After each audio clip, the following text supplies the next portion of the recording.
natin sa loob yung motor, hindi natin kasi na-videohan dahil gabi na. Ayan o yung DC motor.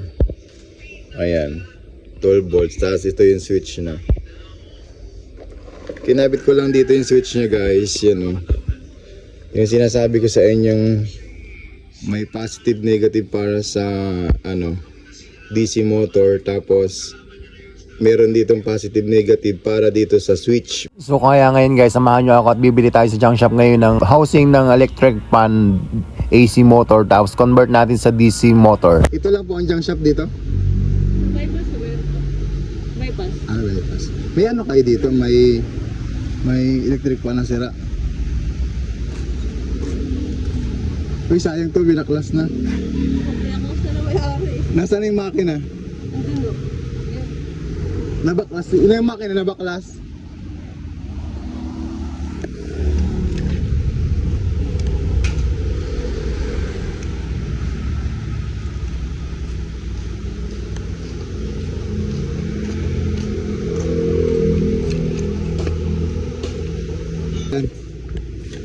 Itong asa may partner nito.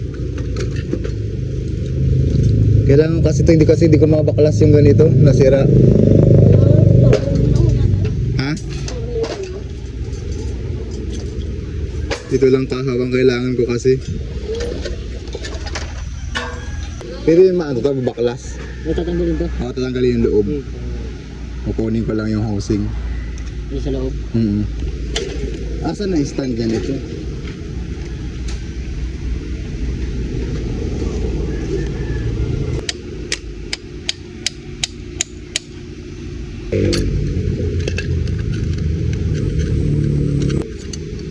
Magagamit na to. Ay, asan na yung ano? Ay, hindi pala kasama na yun.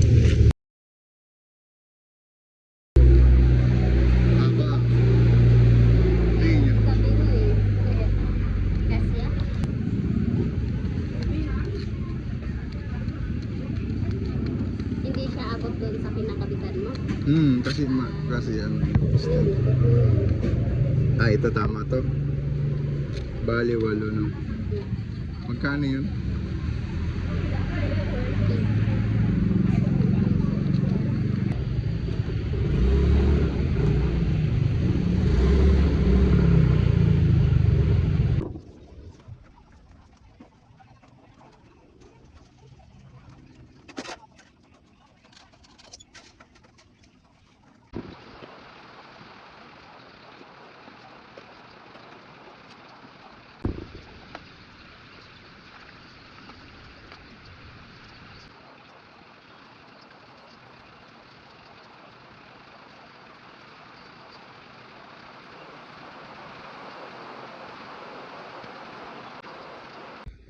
So yun guys, yun nga pala pag kayo gagawa din nito, kailangan pala kasi yung kasama nito na tornilyo nitong housing na to ay maiksi lang. So pag nilagay nyo itong DC motor, baka hindi po umabot dito yung tornilyo. So dapat bibili po kayo sa hardware ng tornilyo na yung mas mahaba. Itong binili ko kasi mga doble yung haba niya eh. So yun, dahil medyo mahaba yung ating DC motor, so yun, para maikabit natin siya, mai-fix natin. So ayan.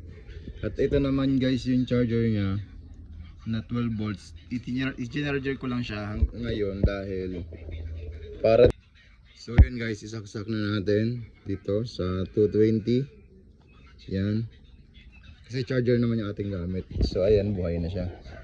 So merong merong ilaw tong charger natin, kaya nalalaman natin na may power yung charger. Yan. So yan, bukas na guys. Ang lakas ng hangin. Ang lakas ng hangin niya guys. Kahit 12 volts lang siya, charger lang yung gamit. Tapos ito yung controller niya, yan may ilaw. So malalaman nyo yan kung gumagana yung controller na yan dahil may ilaw siya. Tapos pinipihit-pihit nyo lang para makontrol nyo yung hangin. Pag binuhay nyo siya, yan, pwede nyo mahina lang yung hangin para siyang volume, di ba? Ayan o.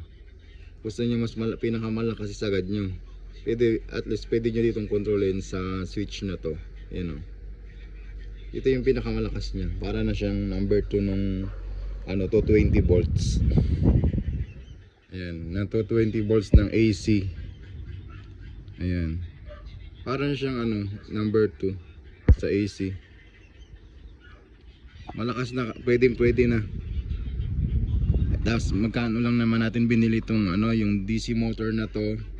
Binili natin itong DC motor na to parang nasa halagang ano lang 140. At ito naman guys, controller switch natin dito sa ano, DC motor na to ay halagang 40 pesos lang. So meron lang kayo na ano to, 180 pesos. So meron na tayo nitong ano na to, DIY electric fan, DIY DC fan.